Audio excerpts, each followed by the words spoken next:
Сәлем достар, сіздермен бүгін өте оңай жасалынатын әрі дәмді болып шығатын восточный пирогтың рецебімен бөлісемін.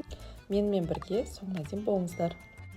Алдымен ұнға қопсытқыш және қантты қосып, жақсылап араластырып аламыз.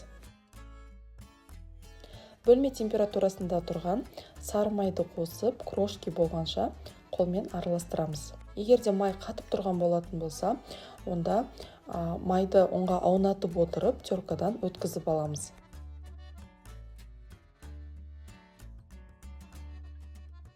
Енді үстіне бір жұмыртқаны қосып, қолмен араластырып отырып, қамыр илейміз. Қамырдың консистенциясы видеода көрсетілгендей қолға жабыспайтындай болуы керек.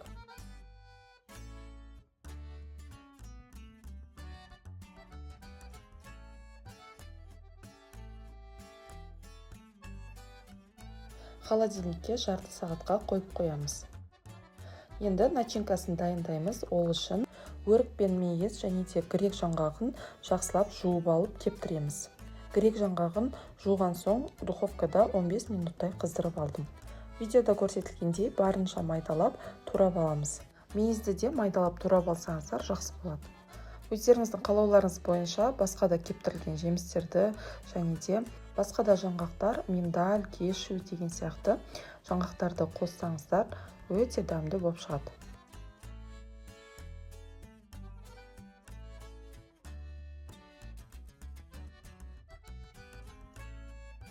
Қамырдың астына және де үстіне ұнды сеуіп, видеода көрсетілгендей етіп, айналдырып отырып, оқтамен жайып аламыз. Қамырдың қалыңдығы шамамен 1-1,5 см болатындай етіп жаямыз.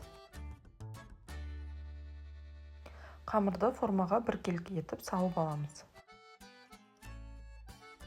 Майдалап туралған кептірілген жемістерді жаңғақты салып, сгущенканы құямыз. Негізі начинкасын бөлек ыдыста барлығын бірге араластырып сала салсаңыздар да болады.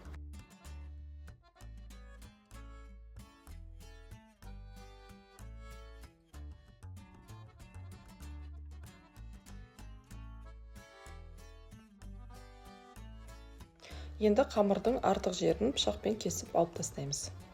Артылған қамырдан домалақтап, үстіне қант сеуіп, печенье жасай салсаңыздар да күшті дәмді болып шығады.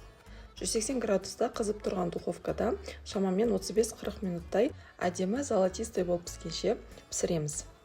Қараңыздар достар, қандай әдемі күшті болып шықты. Видеодан да көрініп тұр, өте күшті шыққанына. Рецебі өте оңай, үйдегі бар заттармен жасалынады. Тестасы енді өте күшті болып, сондай үгітіліп күшті болып шығады.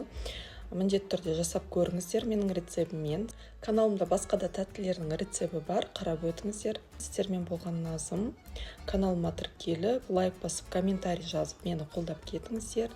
Баршаңызға ас болсын, сіздерге көп-көп рахмет.